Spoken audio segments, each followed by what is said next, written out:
Bien-aimés dans le Seigneur, bonsoir ou bonjour, ça dépend où vous êtes dans le monde. Bienvenue dans notre émission Qui dit la parole. Mais avant toute chose, commençons par rendre gloire à notre Seigneur et Sauveur Jésus-Christ. Seigneur Jésus, nous te remercions et nous te remercions encore une fois pour ce moment. Esprit Saint, merci parce que c'est toi qui nous conduis et c'est toi qui nous diriges. Touche les cœurs de mon frère, de ma sœur, afin que ce que nous allons partager aujourd'hui deviennent vivants dans leur vie. Parce qu'il est écrit dans ta parole, dans le livre des Jean, le chapitre 6, le verset, il est dit, Amen, Amen, je vous le dis, Alléluia.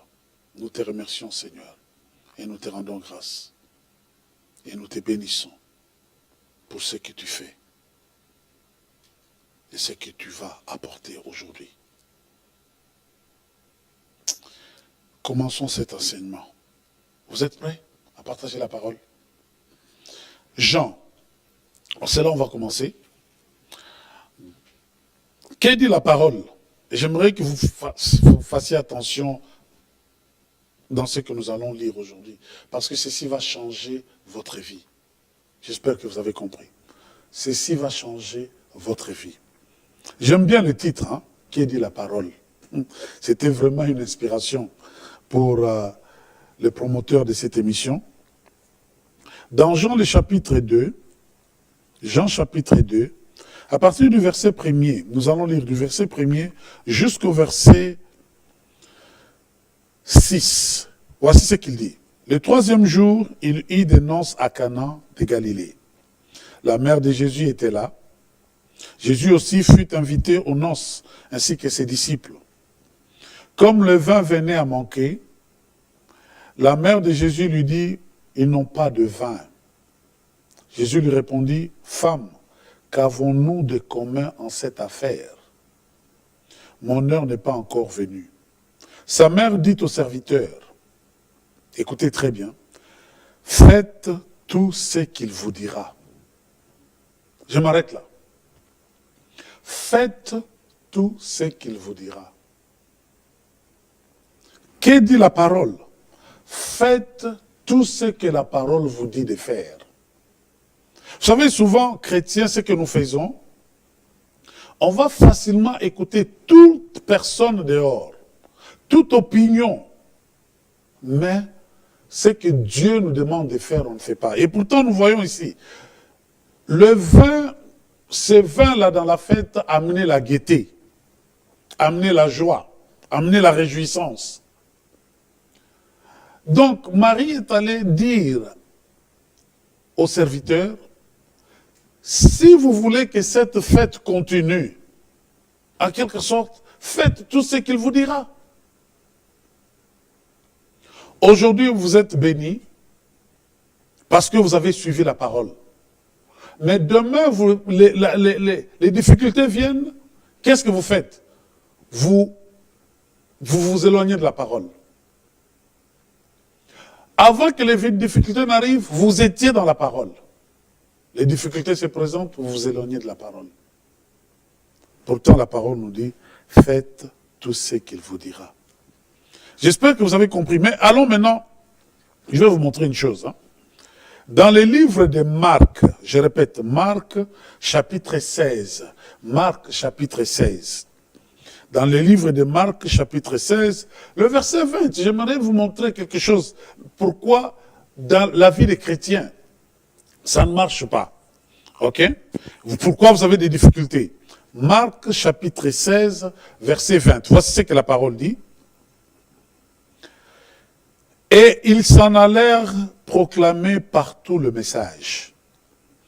Le Seigneur œuvrait avec eux et confirmait la parole par les signes qui l'accompagnaient. Je répète. Et le Seigneur œuvrait avec eux et confirmait la parole par les signes qui l'accompagnaient. Maintenant, j'aimerais attirer votre attention plutôt sur c'est L apostrophe. Le L apostrophe représente la parole. Alors maintenant, si je lis ces versets encore une fois, et ils s'en allèrent proclamer partout le message, et le Seigneur œuvrait avec eux et confirmait quoi? La parole.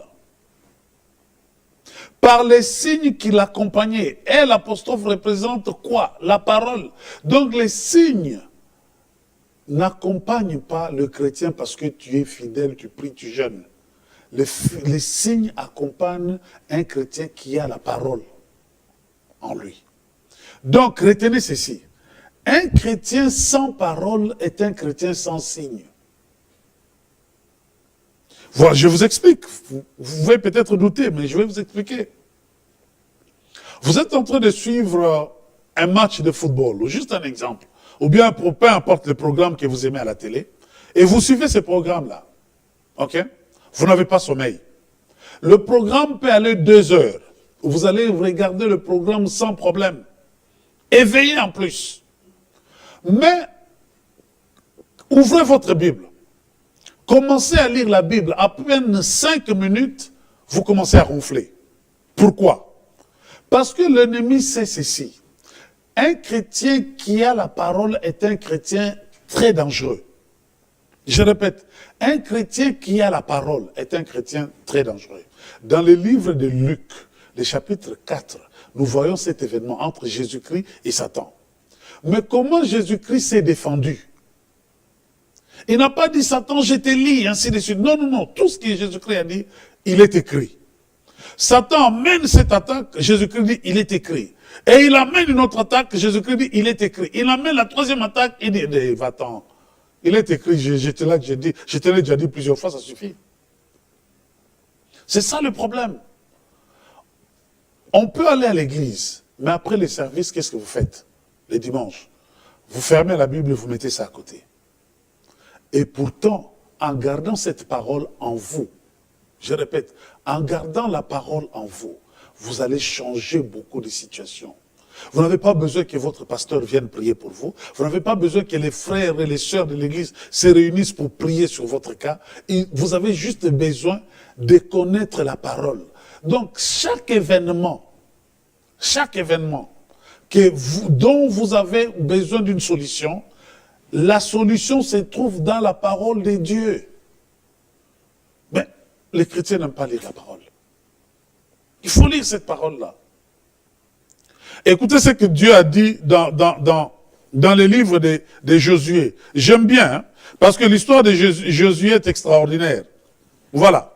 Josué, pendant tout ce temps-là, il a marché avec Moïse. Et partout, Moïse allait, ainsi, il suivait, tout ça. Ouais, donc, une belle histoire.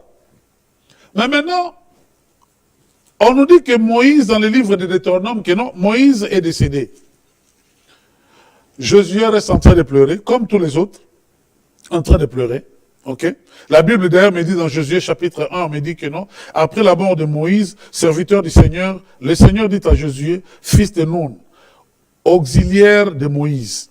Moïse, mon serviteur, est mort. Maintenant, passe ce Jourdain, toi et tous ces peuples, vers le pays que je donne aux Israélites. C'est ce qu'il lui dit. Maintenant, j'aime bien le verset 3, mais ça c'est un autre sujet, donc on ne va pas en parler. Mais Moïse, après, Josué, quand Moïse est mort, il est resté là en train de pleurer. Dieu devait lui dire, lève-toi. C'est vrai qu'il y a eu une situation difficile qui est arrivée dans ta vie. Mais quand le Seigneur te dit, lève-toi maintenant, il est temps, ok? Commence à bouger. Mais tu vas le faire par la parole. Maintenant, voici le conseil que Dieu a donné à Josué. Dieu lui dit ceci, le verset 8, il dit, ce livre de la loi ne s'éloignera point de ta bouche. Je répète, que ce livre de la loi ne s'éloigne point de ta bouche. Écoutez la suite. Hein. Tu les liras jour et nuit pour veiller à mettre en pratique tout ce qui y est écrit. Alors tu mèneras à bien tes entreprises, tu réussiras. Que ce livre de la loi ne s'éloigne point de ta bouche. Et nous voyons l'exemple de Jésus-Christ. Il dit, il est écrit.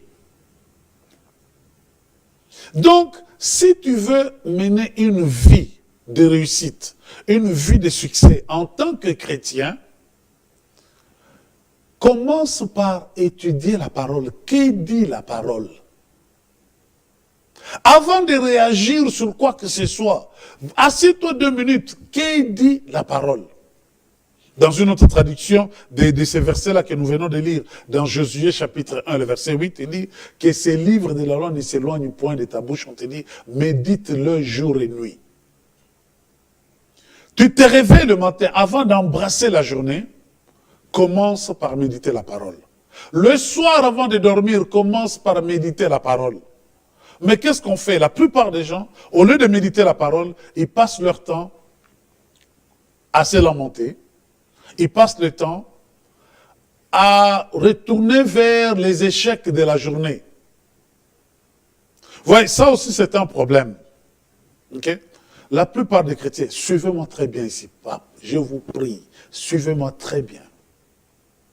Ne vous concentrez pas sur vos échecs. J'ai remarqué, et ça nous avons changé dans notre église, le tabernacle des miracles, j'ai conseillé aux membres, j'ai dit faites ceci. Hein. Vous connaissez déjà vos échecs, mais comme aussi vous connaissez vos succès, vos réussites, alors rendez-vous un service. Au lieu de mettre toute votre énergie sur les échecs, essayez de réparer ces échecs-là, laissez ça à côté. Pendant le mois qui vont suivre jusqu'à la fin de cette année, juste regardez vos qualités et mettez toute l'énergie sur vos qualités. Et vous allez voir un grand changement dans votre vie. La nature humaine, avec l'aide de l'ennemi, on veut toujours mettre l'accent sur les échecs. On voit un parent, un enfant, l'enfant a échoué, ok? Mais au lieu de l'encourager pour qu'il puisse avancer, vous attaquez les échecs de l'enfant. Ah, toi tu n'es pas bon. Et vous les comparez maintenant, malheureusement, avec les autres enfants. Vous ne lui rendez pas un bon service. Vous ne lui rendez pas un bon service. Il faut laisser ça tranquille. Ce qu'il faudra faire plutôt, encourager cet enfant-là. Ok? Regardez ses qualités. Et vous verrez que l'enfant, maintenant, va se sentir d'abord à l'aise, et puis il va faire les efforts. Les efforts que vous voulez que l'enfant puisse faire. Il va commencer à les faire parce que vous encouragez. Alors nous retournons ici. Josué, si Dieu lui a dit de s'élever, c'est tout simplement parce que, après que Moïse, peut-être disons, je spécule maintenant, supposons que le deuil là-bas a fait 40 jours. Ok? Mais lui, au lieu de 40 jours, il est resté par terre. Toujours en train de pleurer. Quelqu'un qui est déjà parti. Non, Dieu lui dit, lève-toi maintenant, traverse le Jourdain. Mais pour le faire, je vais te conseiller que ces livres de la loi ne se détournent point de ta bouche. Qu'est-ce dit les Écritures? Mon frère, ma soeur, tu peux être en train de traverser une situation difficile. Mais peu importe la situation, la réponse est dans la Bible. La réponse est dans la Bible. Je disais dans une église, ils étaient d'ailleurs étonnés que je puisse dire ça. Il dit, tout est dans la Bible. Il dit, non, tu exagères. J'ai dit, ok. On va juste prendre un exemple simple. Le téléphone portable que tous nous avons. La Bible nous dit ceci, très simple. La Bible nous dit, y a-t-il un malade parmi vous? Dans les livres de Jacques. Y a-t-il un malade parmi vous qui l'appelle les anciens? Comment il va appeler les anciens s'il n'avait pas de téléphone? Donc, automatiquement, là, je conclus que non, la Bible parle du téléphone. Mais bon, continuons. On nous dit, dans Jean, nous retournons dans Jean, le chapitre 2, encore une fois, Marie qui dit aux disciples, le verset 5, ok? Il dit, faites tout ce qu'il vous dira. La situation que tu traverses, mon frère, ma soeur, qu'est-ce que la Bible te dit là-dessus? C'est ça le titre de l'émission aussi. Okay? Qu'est-ce que dit la parole? Au lieu de pleurer, est-ce que tu peux arrêter de pleurer? Okay? Qu'est-ce que dit la parole? D'ailleurs, j'ai remarqué une chose, je comprends pourquoi ceux-là qui se sont présentés vers Jésus-Christ, qui est la parole vivante, qui était en train de marcher sur les rues de Jérusalem et tout ça, mais écoutez, Quand il venait pleurant, il dit, ne pleure plus. Essuie d'abord tes larmes. Je vais vous dire pourquoi il fallait essuyer les larmes. Parce que, vous savez, quand vous pleurez, ok, les larmes remplissent vos yeux, vous ne voyez plus clairement. Donc cela signifie que dans ce côté-là du monde, comme il fait très chaud, et les gens portent la plupart du temps le blanc. Pourquoi? Parce que le blanc, ça rejette la chaleur. Donc ils portent le blanc. Mais imaginons, Jésus-Christ est là, Pierre est là, Jean est là, ok? Matthieu est là. Mais écoutez, ils marchent avec, tous ils portent le blanc. Mais maintenant, toi tu as les larmes aux yeux. Mais tu vas confondre, au lieu d'aller chez Jésus-Christ, tu vas aller chez Matthieu. Voilà pourquoi il disait ne pleure plus, essuie d'abord tes larmes. Ok? Alors si tu es là aujourd'hui en train de pleurer, peu importe la situation, arrête de pleurer d'abord. Essuie tes larmes. Et maintenant, prends cette parole-là, la parole vivante. Je te donne un conseil qui va t'aider. Lis cette parole-là à haute voix. Parce que, je répète, tu vas lire ça à haute voix. Pourquoi? Parce que l'esprit humain ne comprend que ce qu'il t'entend dire.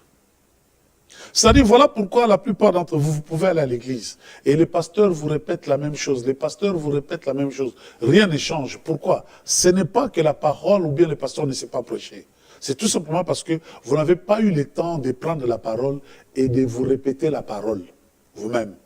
Parce que ton esprit humain va facilement suivre ce qu'il t'a entendu dire. Alors, voilà pourquoi tu prends cette parole-là, tu la déclares à haute voix. 7 fois. Lis cette parole à haute voix dans ta chambre, dans ta salle de bain, dans ton salon. Si tu es seul, lis la parole à haute voix et regarde ce que Dieu va faire. Comment cette parole-là va changer ta vie. Moi, je vais vous donner un exemple qui a complètement changé ma façon même de parler. Okay? Dans les livres de Nombre, le chapitre 14, le verset 28. Nombre 14, verset 28. Nombre 14, verset 28. La parole me dit ceci. Okay? Dis-leur, la dernière partie dit ceci. Je vous ferai selon ce que je vous ai entendu dire à mes oreilles. Je vous ferai selon ce que je vous ai entendu dire à mes oreilles. Quand j'ai lu cette parole-là, j'ai arrêté de dire les bêtises. Je vais dire, en parlant de bêtises, je vais dire, me détruire moi-même. Écoutez, ce monde où nous vivons, il y a déjà assez d'ennemis. Hein. Il y a beaucoup de gens qui ne t'aiment pas. Mais alors, au lieu de répéter les mêmes bêtises qui sont en train de dire te concernant, commence à dire de bonnes choses sur toi-même. Ok? Je suis bien. Je suis intelligent. Et j'avance et je progresse. Parce que c'est la parole qui dit. Parce que si ce n'était pas la parole, écoutez ce que Dieu dit. Je connais le projet que j'ai formé pour toi. Donc, peu importe le projet que l'autre a contre moi ou pour moi, mais le projet que Dieu a formé pour moi, il les connaît. Alors, comme c'est lui qui m'a créé, qui es-tu pour me dire que je suis un fainéant? Que je ne peux pas réussir? Vous comprenez ça? Que dit la parole? Excusez-moi. Que dit la parole? C'est ça. Je te ferai selon ce que je t'ai entendu dire. Ça, c'est la parole. L'adresse, Nombre chapitre 14, verset 28. Que dit la parole? Okay? Maintenant, que dit la parole? Encore une fois, dans le livre de Matthieu, Matthieu, le chapitre 12, le verset 37. Matthieu 12, 37 me dit ceci. Okay? Nous allons lire. Matthieu 12, 37, il dit ceci. Car c'est par tes paroles que tu seras justifié et c'est par tes paroles que tu seras condamné. Je répète, c'est par tes paroles à toi, que tu seras justifié et c'est par tes paroles que tu seras condamné. Pas les paroles de quelqu'un d'autre. Tout simplement parce que quelqu'un d'autre a dit que tu étais idiot, ça ne signifie pas que tu es idiot. Mais à partir du moment où toi tu répètes cela, eux, ils ont dit, toi tu répètes, tu deviens idiot. Qui tu vas condamner? Ok? Maintenant, les chrétiens, nous sommes maintenant, on dirait qu'on devient spécialiste à remarquer seulement Satan partout. la question que je me pose souvent, ça c'est la parole. La parole me dit que l'ennemi est sous mes pieds. Comment il est arrivé à mon visage? Ok? Vous me suivez là? La parole me dit qu'il est sous mes pieds. Ouais, nous changeons les histoires que Dieu nous a dit clairement. C'est pourquoi j'aime bien cette émission qui dit la parole. C'est que Dieu nous a dit que nous sommes. Ok? Et il y a toute une longue liste de qui nous sommes. C'est que Dieu, à partir déjà de Genèse, il nous dit, Genèse chapitre 1, je vais aller là-bas, Genèse 1, ok? Et le verset 38, allons voir un peu ce que la Bible nous dit dans Genèse chapitre 1.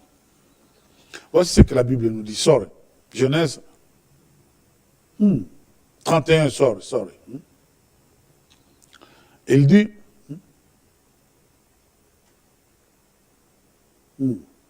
on est là, Genèse, le chapitre 1er. Ok. Nous lisons. Il dit, je vous donne, sorry, c'était 28, oui. Dieu les dit, Dieu leur dit, soyez féconds, multipliez-vous, remplissez la terre et soumettez-la. Vous me suivez là? Que dit la parole? Il dit soumettez-la. Donc, or, tout est produit de la terre. Si seulement vous pouvez comprendre la puissance de que dit la parole, vous n'aurez pas de difficultés. Qu'est-ce que la parole est en train de te dire? La parole me dit, ok, soumettez la terre. Ok? Je domine la terre et je soumets la terre. Donc la terre est soumise. Ok. Donc, or, la Bible aussi me dit que tout est produit de la terre. Donc, quand je veux quelque chose, écoutez bien, quand je désire quelque chose, comme c'est un produit de la terre, donc je peux soumettre ça. Cela va me suivre et obéir. Je répète, obéir. Qu'est-ce que vous désirez, mon frère, ma soeur? Qu'est-ce que la Bible vous dit concernant la situation? Je disais à une sœur dans notre église qui voulait absolument se marier et qui attendait. Alors je dis, voici ce que la parole dit. Médite seulement cette parole. Quand tu seras prête concernant la parole, tu verras l'homme va te trouver. Elle vient d'avoir un enfant. Elle est mariée maintenant. Elle vient d'avoir un enfant. En paix dans son mariage. Parce qu'elle a suivi la parole. Qu'est-ce que Dieu t'a dit? Vous savez, les chrétiens, notre problème, parfois, nous cherchons des raccourcis. Ok? Dieu dit ceci, mais au lieu que nous soyons prêts nous-mêmes, non, on ne veut pas être prêts. Je veux absolument avoir ça aujourd'hui. Mais tu n'es pas prêt. Dieu ne va pas te détruire. Il ne va pas te laisser te détruire non plus. Il va te protéger. Mais si tu insistes, il te laisse à toi-même. C'est pourquoi la plupart des gens vont demander, mais si Dieu était là, pourquoi? Mais non, parce que la plupart d'êtres humains, ils sont têtus. Même si Dieu dit, pourquoi ils sont têtus? Parce qu'ils ne connaissent pas la parole. Moi, je vais vous poser une question. Ok? Si Dieu dit ceci, ok?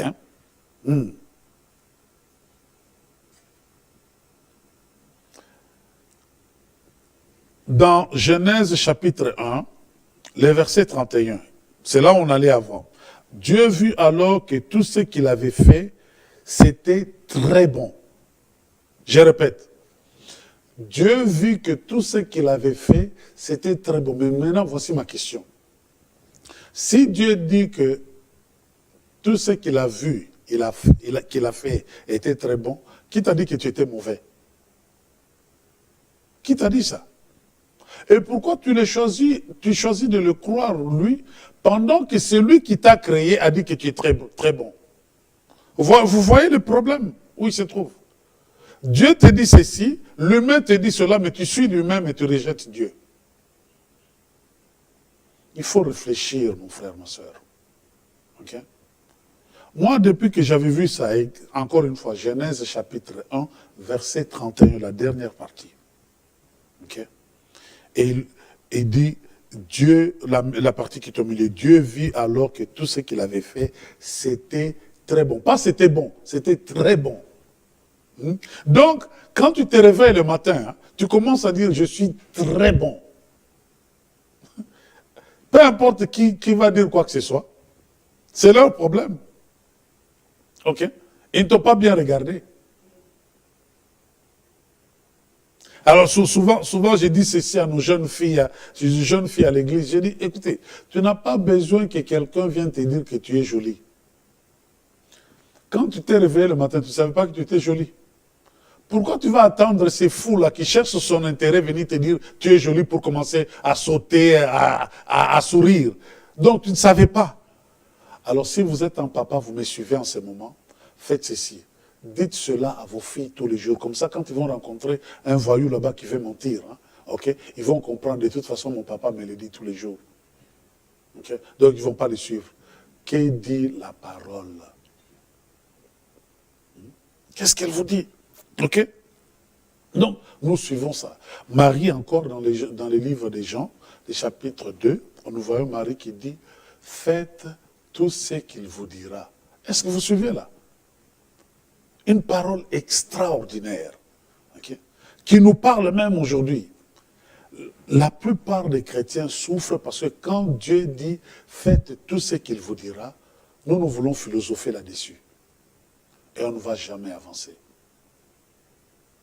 Mais maintenant, j'aimerais que vous puissiez vous poser une question. Qu'est-ce que Dieu vous a demandé de faire que jusqu'à aujourd'hui vous ne voulez pas faire? Mais vous voulez que Dieu puisse vous bénir. Je répète, qu'est-ce que Dieu vous a demandé de faire?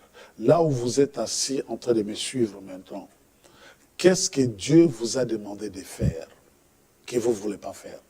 Ou vous ne l'avez pas encore fait? Mais vous vous lamentez, vous allez de pasteur en pasteur, vous allez d'église en église pour qu'on prie pour vous. Pendant que l'ordre a été donné, voici ce que tu vas faire. Nous avons vu ça dans Josué, le chapitre 1, le verset 8. Il a dit à Josué que ces livres de la loi ne se détournent point de ta bouche. Il dit à Josué, médite-le jour et nuit. Mais certains, nous méditons la parole le matin, mais pas le soir. Voilà. Maintenant, juste un exemple. Si c'est que Dieu devait te donner ou ce que tu devais recevoir allait prendre 1 an, ok? Maintenant, la parole te dit, il faut méditer la parole jour et nuit. Toi, tu médites la parole seulement 1 fois par jour. Donc, maintenant, ce qui devait prendre 1 année va prendre 2 ans. Est-ce que vous me suivez là? Calculons. Ce qui devait prendre 1 année va prendre 2 ans. Ce qui devait prendre 1 année, maintenant, si vous lisez la parole 1 fois seulement, tous les 2 jours, vous allez déjà à 4 ans. Vous voyez comment ça augmente. Donc, le problème, ce n'est pas Dieu, le problème, c'est vous. Parce que quand on nous dit de faire quelque chose, on ne veut pas le faire. Que dit la parole? Voilà pourquoi souvent, je conseille aux gens, okay, quand quelqu'un vous dit, la Bible dit, me demandez. Okay? Moi, j'ai dit l'adresse. J'ai dit, donnez-moi l'adresse. Okay? Où est-ce que ça se trouve dans la Bible? C'est ce que vous êtes en train de dire là. Okay? Parce que si vous ne pouvez pas lire, d'abord, un autre secret. La Bible dit ceci. Okay? Béni soit l'homme qui lit ses livres. Donc, juste la lecture déjà de la Bible, c'est déjà une bénédiction. Alors, mais maintenant, quand quelqu'un vous dit, non, voilà, la Bible dit ceci, très simple, demandez. Peu importe la personne, vous pouvez lui demander où est-ce que ça se trouve dans la Bible. Est-ce que tu peux m'aider? Où est-ce que ça se trouve dans la Bible? Très simple. C'est pourquoi vous avez des pasteurs, c'est pourquoi vous avez les ministres de Dieu, c'est pourquoi vous avez les diacres. Ils doivent lire la parole. Donc demandez où est-ce que ça se trouve. Ok? Comme ça, vous voyez ce que nous faisons, nous partageons ici, ok? Je parcours plusieurs adresses pour vous montrer que ça ne vient pas de moi. Ok? Donc, que dit la parole? Vous me suivez là? Écoutez ce qu'il dit dans les livres des psaumes, d'Ésaïe 34. Ésaïe 34, le verset 16. Ésaïe 34, verset 16. Voici ce qu'il dit. Cherchez le livre du Seigneur et lisez. Ok, je répète. Cherchez le livre du Seigneur et lisez. Ok, donc, tu vois, toi qui me regardes, là, qui me suis là en ce moment, tu es en train de nous suivre sans avoir pris le livre du Seigneur. Maintenant, voilà pourquoi le Seigneur t'a dit, va chercher les livres là où il est. Il faut les lire. Donc, quand je donne l'adresse, toi aussi, tu parcours ça. Comment tu sais que je suis en train de dire la vérité? C'est la Bible qui dit, cherchez le livre du Seigneur et lisez. Ésaïe 34, verset 16. Lisez. Qu'est-ce que le Seigneur dit concernant la situation que je traverse? Toute situation que vous traversez, il y a une réponse dans la Bible. Donc, si tu prends cette réponse-là, ces versets bibliques, tu les lis et tu les proclames et tu les déclares à haute voix, la solution viendra. Et d'ailleurs, la Bible me dit ceci dans les livres de Romains, car la foi vient de ce qu'on entend. Nous connaissons tous ces versets-là, n'est-ce pas, dans les livres de Romains. Okay? Car la foi vient de ce qu'on entend. Car la foi vient de ce qu'on entend. Ce qu'on entend de la parole de Dieu. Okay? Dans les livres de Romains, le chapitre 10, le verset 8, la Bible me dit ceci, Romains 10, 8. La parole est près de toi, dans ta bouche et dans ton cœur. Très simple. La parole est près de toi, mais elle est dans ta bouche, elle est dans ton cœur. C'est quand tu mets cette parole-là dans ton cœur, tu laisses la parole entrer, et la parole entre, et la parole entre. Tu deviens saturé. Il n'y aura pas de place pour les bêtises et les histoires de l'ennemi. Okay? Tu t'éloignes de la parole, tu t'éloignes de la paix. Tu t'éloignes de la parole, tu t'éloignes de la lumière. Tu t'éloignes de la parole, tu t'éloignes de la joie. Reste à côté de la parole. Marche. Et la plupart des miracles que moi j'ai vus et j'ai expérimenté dans ma vie, c'était à cause de la parole. Donc je m'assieds d'abord et je cherche qu'est-ce que Dieu est en train de dire concernant cette situation. Je répète, si vous n'arrivez pas à trouver vous-même, c'est pourquoi vous avez le pasteur, c'est pourquoi vous avez les ministres, c'est pourquoi vous avez les docteurs, vous avez tous ces gens-là, ok, avec des grands titres. Mais alors dans ces cas, demandez, pasteur, où est-ce que ça se trouve? Où dans la Bible on parle de ceci parce que je ne veux plus expérimenter cette situation? Que votre pasteur vous montre. Où est-ce que ça se trouve dans la Bible? Et quand il vous montre, rendez-vous un service, mémorisez cette parole-là. Juste un exercice. En mémorisant un verset par jour, en une année, j'aurai 365 versets mémorisés. Mais vous savez, quand je dis mémoriser, ce n'est pas que non, vous allez commencer à réciter tout cela. Non. Tout ce que vous répétez, 7 fois, reste dans votre subconscient. Donc quand vous répétez cela 7 fois à haute voix, ça reste pour toujours dans votre subconscient. Okay? Donc, mais quand vous en avez besoin, c'est à ce moment-là, la Bible me dit, et l'Esprit prendra de ce qui est en vous. Ah! Donc, il va ramener à votre mémoire. Donc, si je ne mets rien dans ma mémoire, ça signifie que quand l'Esprit vient, il parcourt ma mémoire et la mémoire est vide. Qu'est-ce qui va ramener maintenant à ma mémoire? Rien du tout parce que je n'ai rien mis là-dedans. Okay? Avez-vous déjà été à une banque demander l'argent que vous n'avez pas déposé? On ne va pas vous remettre cet argent. Parce que vous n'avez rien donné. Okay? La banque ne vous remet que ce que vous avez à l'intérieur. Okay? Donc, dans ce cas, la mémoire aussi. Donc, quand l'Esprit vient, il va ramener à votre mémoire. Mais ce que vous avez mis là-dedans. Retenez un verset par jour. Récitez ces versets-là, déclarez-le, proclamez-le durant toute la journée. Juste un verset. Et à la fin de la journée, vous aurez un verset déjà mémorisé. Et 365 jours, donc une année plus tard, vous en avez 365.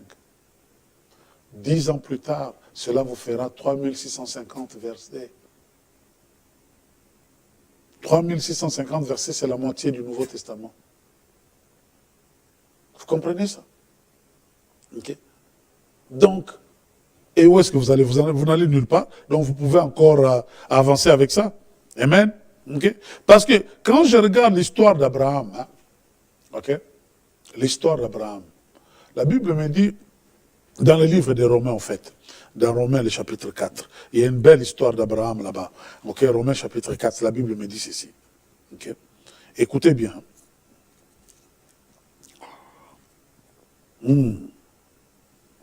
Romains chapitre 4, okay? À partir du verset 17, la Bible me dit ceci. J'ai fait de toi le père d'une multitude de nations. Il est devant le Dieu qu'il a cru, celui qui fait vivre les morts et qui appelle à l'existence ceux qui n'existent pas. Espérant contre toute espérance, il a cru, il est ainsi devenu le père d'une multitude de nations, selon ce qui a été dit, telle sera ta descendance. Nous continuons. Verset 19. Sans faiblir dans la foi, il considéra son propre corps déjà atteint par la mort. Il avait près de 100 ans et le ventre mort de Sarah. Mais face à la promesse de Dieu, il n'hésita pas dans un manque de foi. Pourquoi vous n'avez pas de foi? Très simple, vous n'avez pas la parole. Pourquoi vous ne croyez pas? Parce que vous n'avez pas la parole. Regardez comment, écoutez, juste regardez un enfant de 3 ans, 5 ans qui va dans un magasin avec maman ou papa. Qu'est-ce qu'il veut? Il veut ces cadeaux-là, ces jouets-là. Pourquoi l'enfant veut ces jouets? Parce que quand vous l'avez laissé devant la télé l'a bombardé avec cette même publicité pendant des heures et des heures. On lui a répété la même chose. Okay? On lui a montré les autres enfants en train de jouer avec le même jouet et comment ils étaient contents. Donc, finalement, à force d'écouter cela, vous allez dans le magasin, il veut absolument ces mêmes jouets. Donc, c'est la même chose. Quand vous entendez qu'un frère ou une sœur, Dieu a fait quelque chose dans leur vie, au lieu de haïr le frère, au lieu de haïr, de détester la sœur, c'est que vous faites. Frère, montre-moi, sœur, montre-moi ce que tu as fait. Quelle parole tu t'es basé? Sur quelle parole tu t'es basé maintenant là, pour que ces miracles-là deviennent une réalité dans ta vie? C'est ce qu'il faut faire. Vous verrez que les choses vont commencer à changer quand nous faisons ça. Okay? On n'aura pas des chrétiens vieux maintenant marchant dans tous les coins des rues. Plutôt, nous aurons des gens solides dans le Seigneur qui disent quelque chose et cela arrive. Pourquoi? Parce que nous sommes dans la parole. Jésus-Christ disait, Père, qu'il sache devant la tombe de Lazare dans le livre de Jean, le chapitre 11, il dit, qu'il sache que j'ai fait tout ça selon ta parole. Ce que tu es en train de faire là, c'est d'après quelle parole, selon la parole de qui? Ce que tu fais, c'est quelle parole que tu écoutes? Ok? Vous comprenez ça? Il y a des histoires maintenant, beaucoup d'histoires malheureusement qui se passent dans les églises. Ok, les gens se découragent tout simplement parce que, un, ces gens-là ne lisent pas la parole, mais deux, vous ne lisez pas la parole, mais malheureusement on ne vous enseigne pas cette parole non plus. Alors si vous êtes mon frère pasteur, vous écoutez en ce moment, ok, rendez-moi un service. N'étudiez pas la parole pour enseigner le dimanche, étudiez la parole pour vous. Que cette parole d'abord devienne une réalité dans votre propre vie, avant d'aller enseigner. Comme ça, quand ça devient une réalité, Jean chapitre 6, verset 63 me dit ceci. Jean chapitre 6, verset 63. Voici ce que la parole me dit. Jean chapitre 6, verset 63. C'est l'esprit qui fait vivre. La chair ne sert de rien. les paroles que moi, je vous ai dites sont esprit et sont vie. Dans une autre traduction, on coupe carrément, on dit que ma parole est esprit et vie. C'est tout à fait normal qu'en lisant plus cette parole-là, en faisant que la parole devienne esprit et vie en moi, je puisse transmettre la vie aussi à ceux-là qui m'écoutent. Donc, mes frères, collègues, pasteurs, rendons-nous un service, d'abord nous. Étudions la parole pour nous. Et puis après, quand ça devient esprit et vie, transmettons ça aux autres. Okay? Parce qu'il y a trop maintenant de gens qui sont en train de fuir les églises. Et ce n'est pas parce que vous ne savez pas prêcher. Non, non, non, non. Vous pouvez peut-être savoir prêcher, mais ils nous observent. Okay? Quand nous péchons, ce n'est pas parce que Satan est fort. Nous péchons parce que la parole n'est pas encore en nous solidement. Okay? Parce que quand la parole est une fondation solide, a une fondation solide en nous, on ne bouge pas, peu importe ce que l'ennemi fait. Lisons cette parole. Mais lisons cette parole un peu plus. Et c'est ainsi que tu peux demander maintenant à l'Esprit Saint, aide-moi à comprendre cette parole. Mais tu vas demander à l'Esprit Saint à comprendre la parole, tu ne le lis même pas. Tu ne peux pas aller dans une école et demander au professeur de t'aider quand il a enseigné, mais toi tu n'as pas étudié. Oh, donne-moi le point. Mais non, fais l'examen. Mais étudie d'abord avant l'examen. Ne demandons pas à l'Esprit Saint de faire ce qu'il ne va pas faire. Okay? Et la Bible me dit, il prendra, Jésus-Christ dans les livres de Jean, disait que non, quand l'Esprit Saint viendra, il prendra de ce qui est en lui et il nous apprendra, il va nous apprendre cela. Ok. Le Jean, chapitre 15. Ok. Voilà.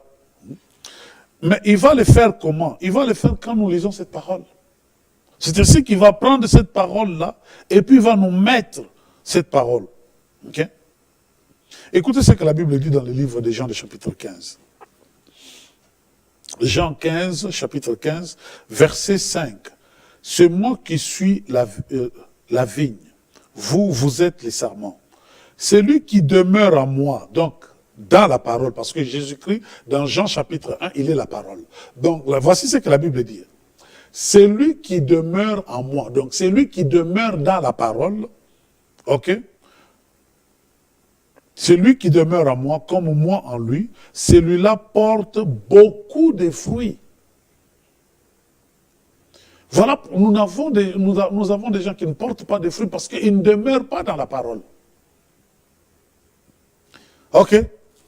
Or de moi, en effet, vous ne pouvez rien faire. Ce n'est pas moi encore, c'est la parole qui le dit. C'est Jésus-Christ ici dans Jean, c'est Jésus-Christ qui parle. Je répète, Jean chapitre 15, verset 5. C'est lui qui suit, non, c'est moi qui suis la vigne. Vous êtes les sarments. Celui qui demeure en moi, comme moi en lui, celui-là porte beaucoup de fruits. Pas un fruit, mais beaucoup de fruits. Okay? Hors de moi, en effet, vous ne pouvez rien faire. Frères et sœurs, demeurons dans la parole. Qu'est dit la parole? La parole dit, demeure en moi. Qu'est dit la parole? Demeure en moi et tu porteras des fruits. Mais pas n'importe quel fruit, beaucoup de fruits. Pas un nombre limité, beaucoup c'est illimité. Ah mais comment aujourd'hui j'avance et demain? Non, parce que demain ça ne marche pas. Non, parce que demain tu ne lis pas la parole. Lis la parole tous les jours. On a vu ça dans Josué chapitre 1, que ces livres de la loi ne se détournent point de ta bouche. Verset 8. Médite-le jour et nuit. Qui dit la parole? La parole t'invite aujourd'hui de la méditer jour et nuit. Médite cette parole jour et nuit, frères et sœurs. Méditez cette parole. Méditez cette parole. Pas pour chercher quoi enseigner, mais juste pour vous. Apprenez la parole. Ok? Maintenant, nous allons prier parce que nous sommes à la fin. Prions. Seigneur Dieu trois fois saint, mon frère, ma soeur qui me suit en ce moment, Esprit Saint, manifeste-toi dans sa vie. Manifeste-toi dans sa marche. Laisse que la parole dans mon frère et dans ma soeur devienne une réalité. Et que ce qu'il désire voir changer puisse aussi changer, parce que c'est la parole qui transforme, c'est ta parole qui change, c'est ta parole qui édifie, et c'est ta parole qui élève. Et qu'il soit élevé à la dimension où il veut être élevé. En ton nom Jésus. Amen.